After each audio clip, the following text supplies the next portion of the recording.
Guys, welcome. What is good? What is happening? Are you doing good? Are you feeling fine? If you felt like, hey, Gemini guy. By the way, I don't refer to myself as Gemini, but nevertheless, hey, Gemini guy. I want some sound design coming down through the pipeline. Can you deliver that to me this time? It would be sublime. Well, I will, because Operator is like probably the best teaching tool for sound design synthesis. And I'm so excited to get into it because I do have my first Ableton Live teaching client. I don't want to say student because I don't like that word student. And I think you guys should sign up, contact me if you would be interested. So without further ado, let's jump in, go to Audio Effects and double click Spectrum. Open up the triangle, maximize the view, and let's get ahead on Operator without any further ado. By the way, before I start, I want to let you know I'm going to teach you sound design, subtractive synthesis, and FM synthesis in Operator. It's going to be great. It's going to be insanely simple. I want to start with building blocks, the first principles, because in so doing, you will realize how easy and simple it is. So starting with Operator, we've got three sections. We've got this section, which is the oscillators. We've got this little viewport section that's got various settings for the envelope and the oscillators. And then we've got this one over here. It's got the LFO filter section and then the global section. So what I'm going to do right now is I want to simplify things. So I'm going to turn off oscillator D, which it's not doing anything. If there's not a level, it's not doing anything. Turn off C and B. We just have A. And this filter section, I'm just going to turn that off too for now, just so you know just how simple this is. All we have is oscillator A. And oscillator A, we'll be hearing something because level is up. I have it turned up all the way just because that's how I default do it. And in any of these oscillators, right now just focusing on A, we've got these options. Okay, I'm going to click on sine wave and I'm going to hit a note. By the way, I'm going to go into Spectrum. I'm going to click Range, and I'm going to move this up a little bit. I don't want that to change, so how do I turn that off? Turn off max. Got it. You can do what you want. You don't even have to change Spectrum. You don't even have to use Spectrum. You can just watch me. Anyways, sine wave. So when I click this note, it's a D sharp. That is the pitch. It's called the fundamental. Now, when you add harmonics, you're still playing this note, but you are adding harmonics. So let's go to a saw wave. Let's go to saw wave 3.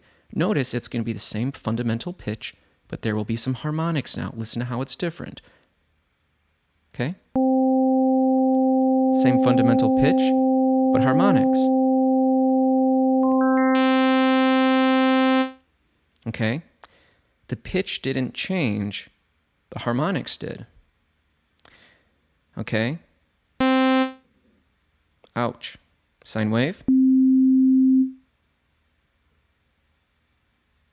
saw wave.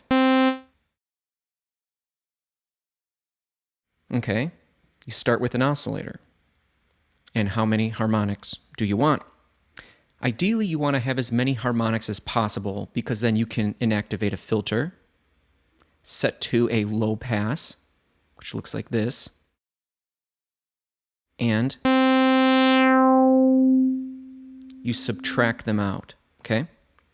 Now, I'm going to transpose this down because I'd rather just play in a lower octave.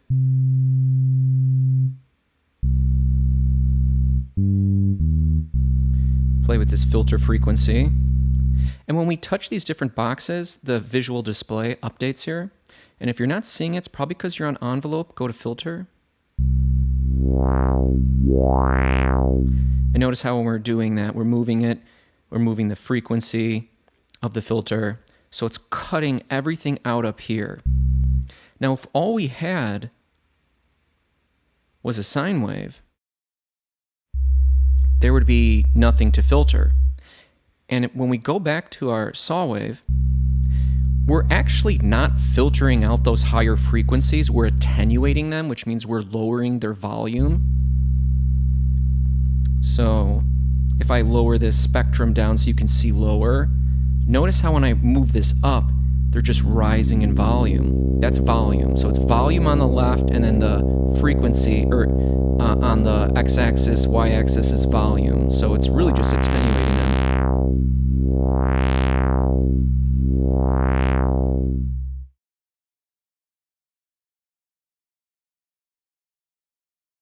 So that's subtractive synthesis. You are subtracting out, okay? So where does FM synthesis come into play? Well, for FM synthesis, it says, okay, rather than relying on a bright waveform like a saw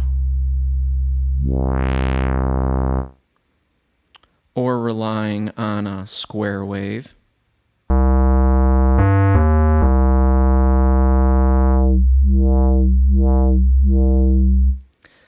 what if there was another way to generate all of those harmonics? And they said, and we'll even do it. And this isn't that important to know, but apparently, like on the oldest FM synthesizers, like there weren't anything other than sine waves, believe it or not, because it was like hammering home the point, like the way you manipulate the harmonics, which translates to the timbre of the sine, we're going to generate those harmonics through frequency modulation, FM. So in the spirit, and you don't have to, you can use any of these if you want, but just in the spirit, just so you see, we're going to go back to sine wave. There we go. And I'm going to pull the frequency back up. You're not going to hear anything because there's nothing there. It's just this. And I'm going to move the octave up just for right now. We're going to click B. Nothing's going to happen. Now, in B, you'll notice we have a sine wave, which we want, and we're going to bring the level up of B, and watch what happens when we do that. Here we are. Here's our sine wave. Watch what happens when we add up B. Not only watch what happens, hear what happens, because as you'll see, it's going to sound a bit differently.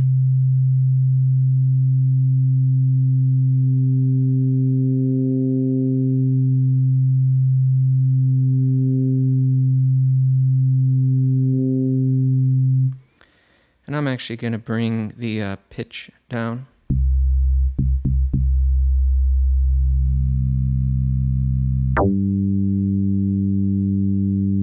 That's so weird.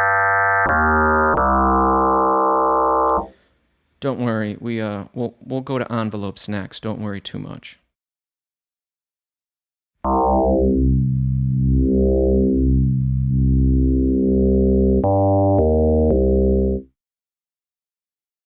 So there you have it, a little bit of a difference in the way that subtractive synthesis and FM synthesis handles frequencies. So now we're going to go about shaping this sound, and we shape the sound with envelopes, okay?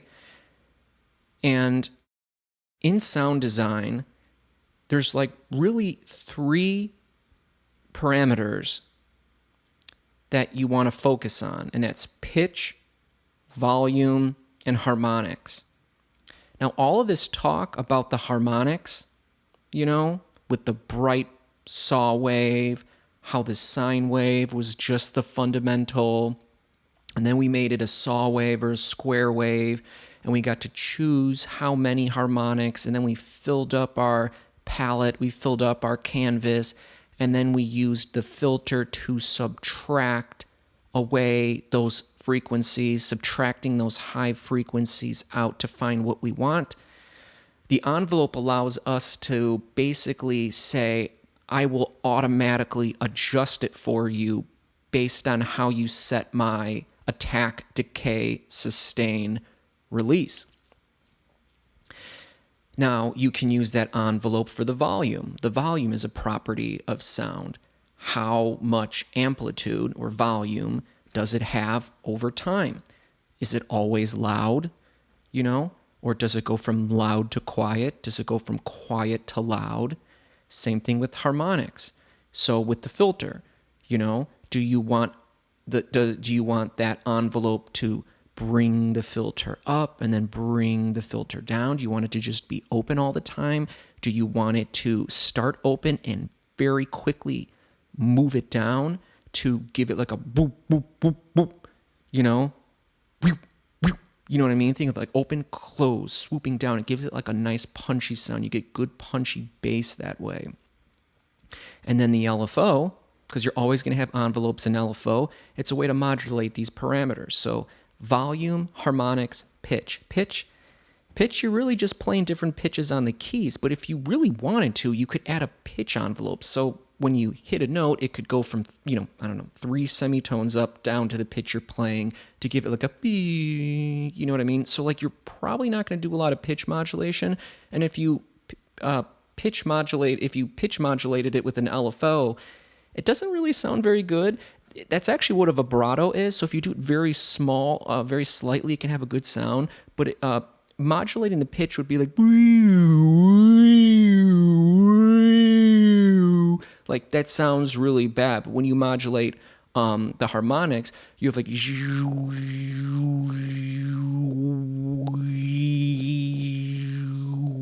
know what I mean? It sounds good because it's the same pitch and you're just modulating the harmonics. So let's take this filter, take this envelope and let's swoop it down, okay? Ooh, listen to that. Now if it's up,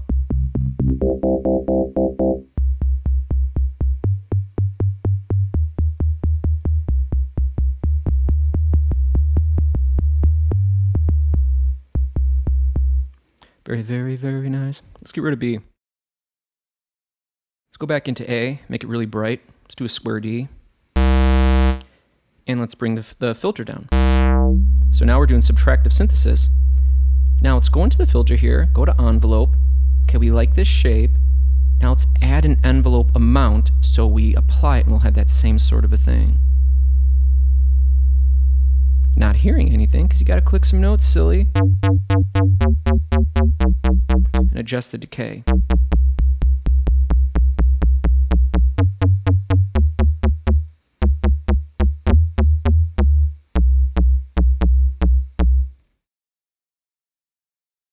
Okay, let's go back into A, put it back to sine. We're going to move the filter up, go back into here, into B.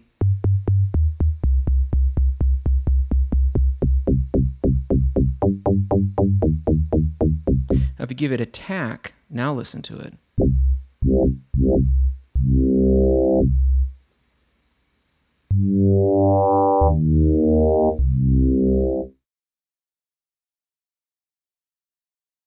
So there you go.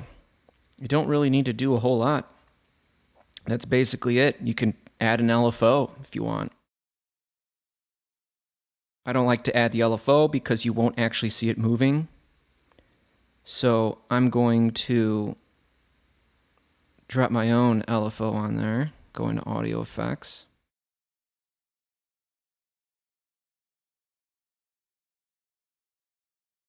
And I'm going to map it to the level. Now again, FM synthesis.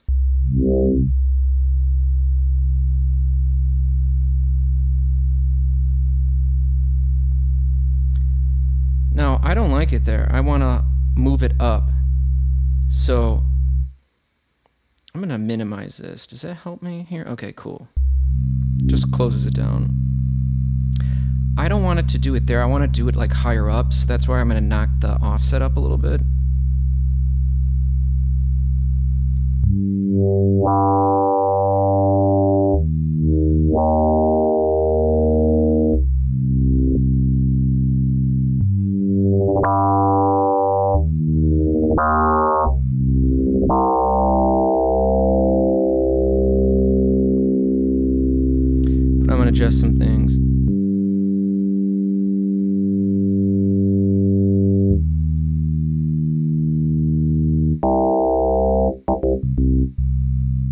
There really isn't much else to say.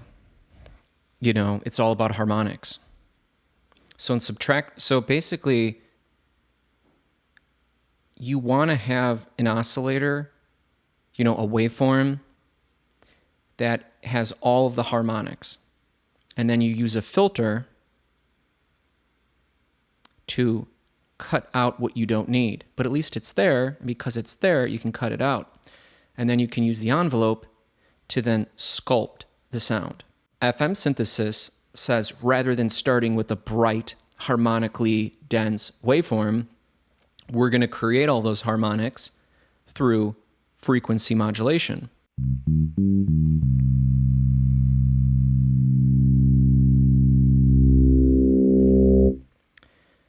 Okay, something's going on that I don't like.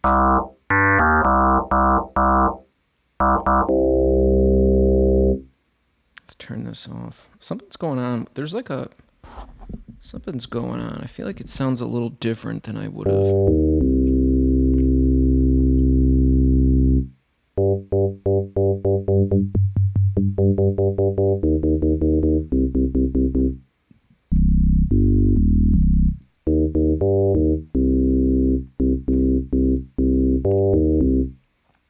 I'm going to transpose it up an octave.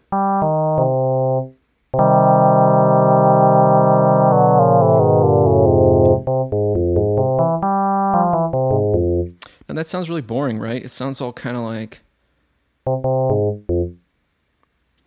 So you might want to get something that modulates the sound. Well, first of all, reverb's always good.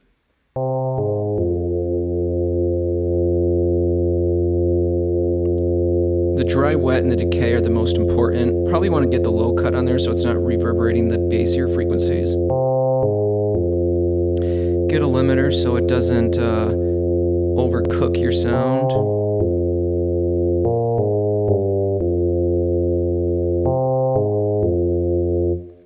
And then you might want to get something that like modulates it in a pleasing way. Normally we go with chorus because we really love chorus on this channel, but the other great one is phaser. Drop a phaser up on chill. Turn the dry wet to 0, so now you hear what it sounds like bypassed, and then slowly bring it up.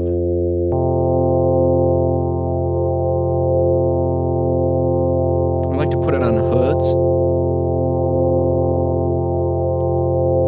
Okay, that sounds good. Now, see these guys? Look at that's the center. See how it goes to here, then it flips, and then this will probably go to here. But what if we like move it maybe?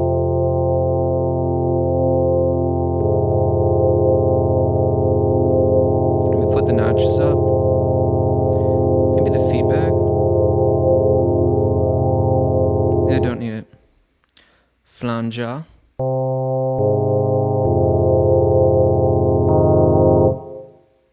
Double.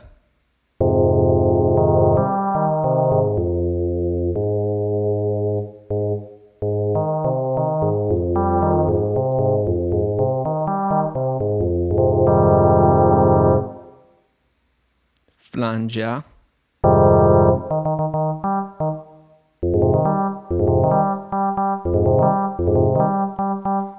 Diphasia, mate.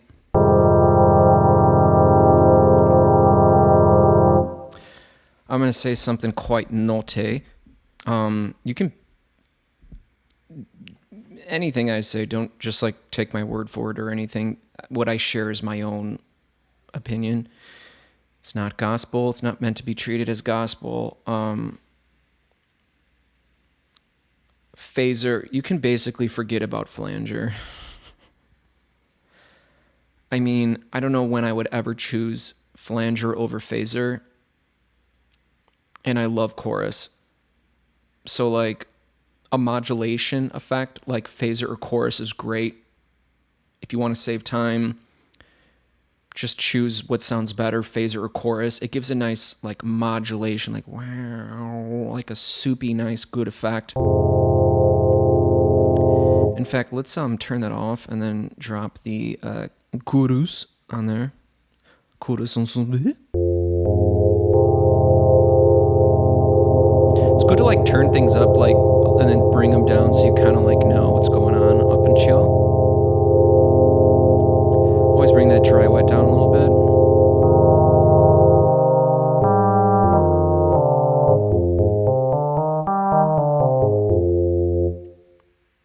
Wonderful, wonderful, wonderful.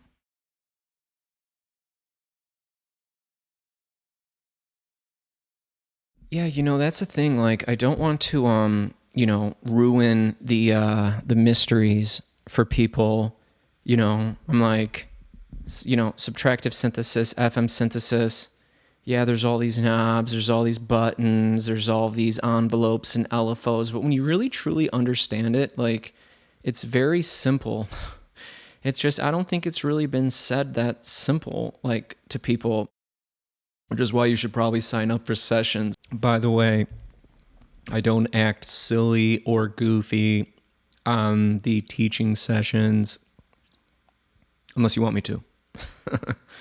But yo, mate, I want you to do some sessions with me, mate, but you's gotta be crazy and doing all them voices, or like, it's not gonna be amusing enough for me, mate. So like, hey, I was gonna pay you 10, 8, 9 quid. Is you gonna like, do the things, mate, or whatever? That's nice. Yeah.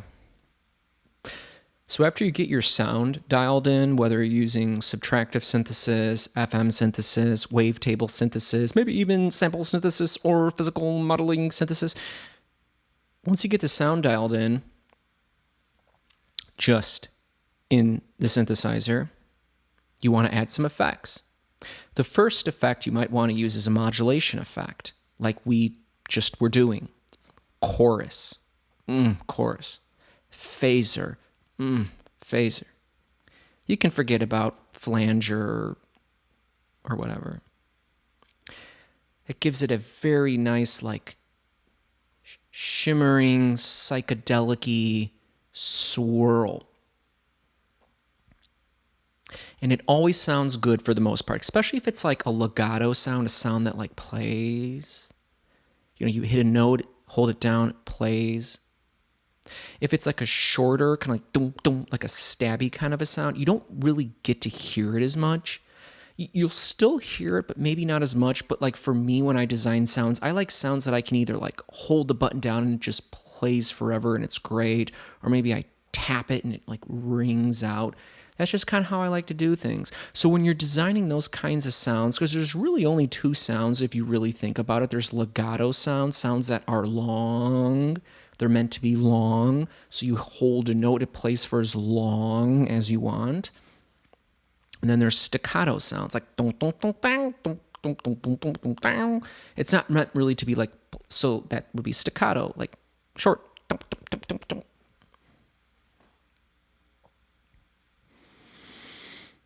And then you'll probably want to have a reverb, because it gives every single thing we hear in our world, in our environment, has some sort of like reverberation. So if you hear a synthesizer sound, sometimes they don't sound so good. They sound very cold because what you're hearing has no three-dimensional sonic acoustics to it, so it sounds like a cold computery in like a little vacuum thingy. So you add some reverb, why not? And when we talk about adding the reverb, which you might want at least a little bit of reverb on every sound, maybe not. You might want to have a little bit of a modulation effect like a chorus or phaser on every sound, just a little bit. But you can just do just a little bit. Maybe just because you put an effect on a track, like a little bit of chorus, a little bit of phaser, a little bit of reverb, a little bit of delay. Sometimes you think, oh, I don't want all of that going on. But literally, you can have just the tiniest bit that makes the whole world of difference. So experiment, play around with it. I'm going to do a little bit more Ableton, and then once the thing heats up again, I'm out, and I might talk a little bit and then get out. But love hanging out with y'all, and hope you've been enjoying all these SDHOs that I've been putting out, because I've been putting them out because I've been motivated, thanks to being motivated. Oh, hey, Chunky. You just woke up, realized you're hungry and want more food? Well, you always want more food, Chunky. That's just what you are. You're a hungry little pudgy doggy. You just always want food, Chunky. I know. Just give me a second, Chunky. It's not quite dinner time yet. Just relax, please. But I'm telling you, that dog is just too damn cute, I tells you.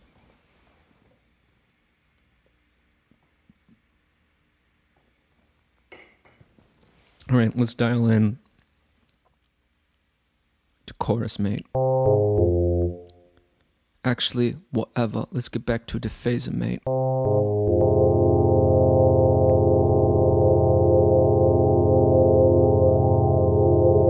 Okay.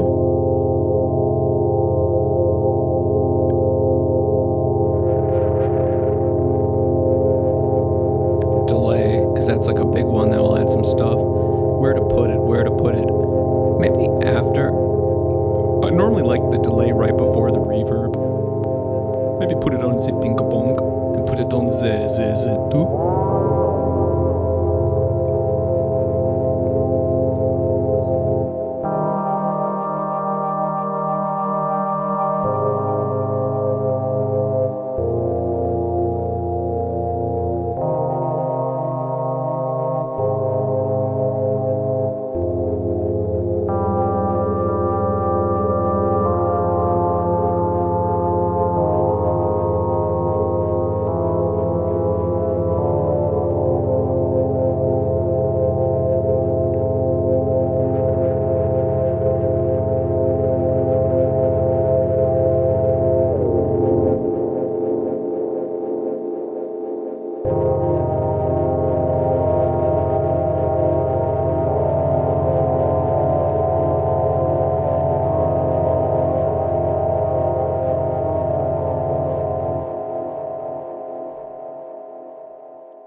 Yeah.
All right, that's it.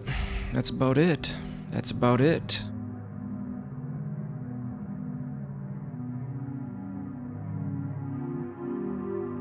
I don't really feel like doing a lot of talking right now. I kind of want to go feed this pudgy doogie, and then I want to get on some artwork stuff, want to do some 3D computer graphics art.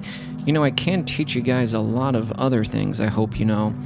And I know I don't have a lot of people that watch this show, even though that really doesn't matter at all, because, you know, it's better to have like 10 to 20 to 50 people that really enjoy, respect, and appreciate you know, what you come out with, what you do. And you know, my sessions aren't expensive. They're the same for everybody, obviously. I do have only one client right now, and I would definitely love to take more. And we can certainly talk about other things, spiritual, metaphysical, astrological type stuff. We can do all of that. Any sort of things regarding creativity. So even if you're a digital artist like myself, we can dig into that as well. Ableton stuff, music stuff, any kind of stuff. Oh, and by the way, for anyone who is a client of mine, I am doing free astrology readings.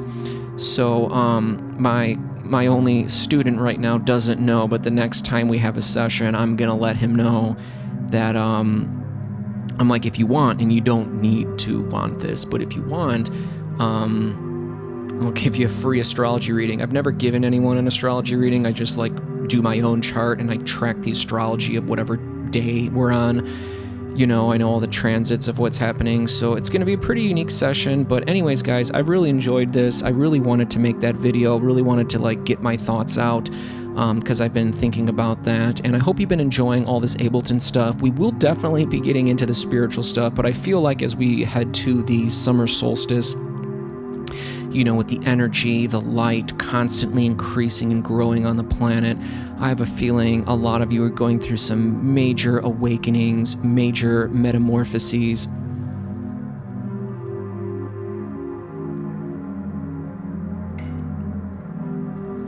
And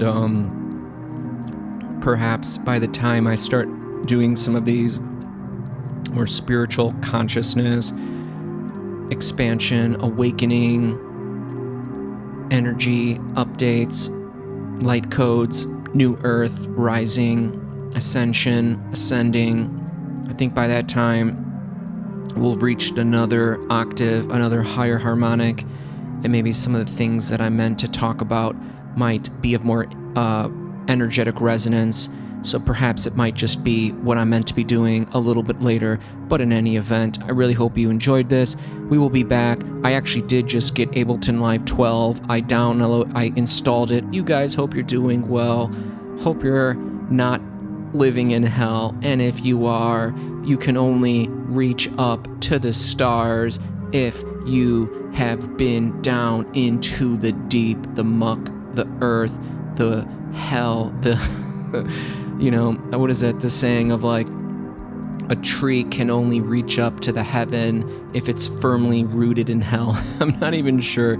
Oh crap, I think I butchered that, but I think you know what I mean. Anyways, I love you. Truth, love, reign supreme. Welcome to the 5D. Thank you for joining. We are in the future now, the new Earth. Ask your AI about new Earth.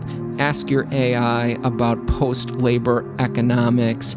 Ask your AI about the future, and ask it about anything metaphysics, spirituality. You'll be surprised. I would probably recommend using ChatGPT because it has like a personalization feature where it like kind of starts like knowing you and talking like you and like giving you specific answers based on what it knows about you. So it's like, it's got that personalization. Anyways, guys, I love you. Have a good one. Until the next one, take care.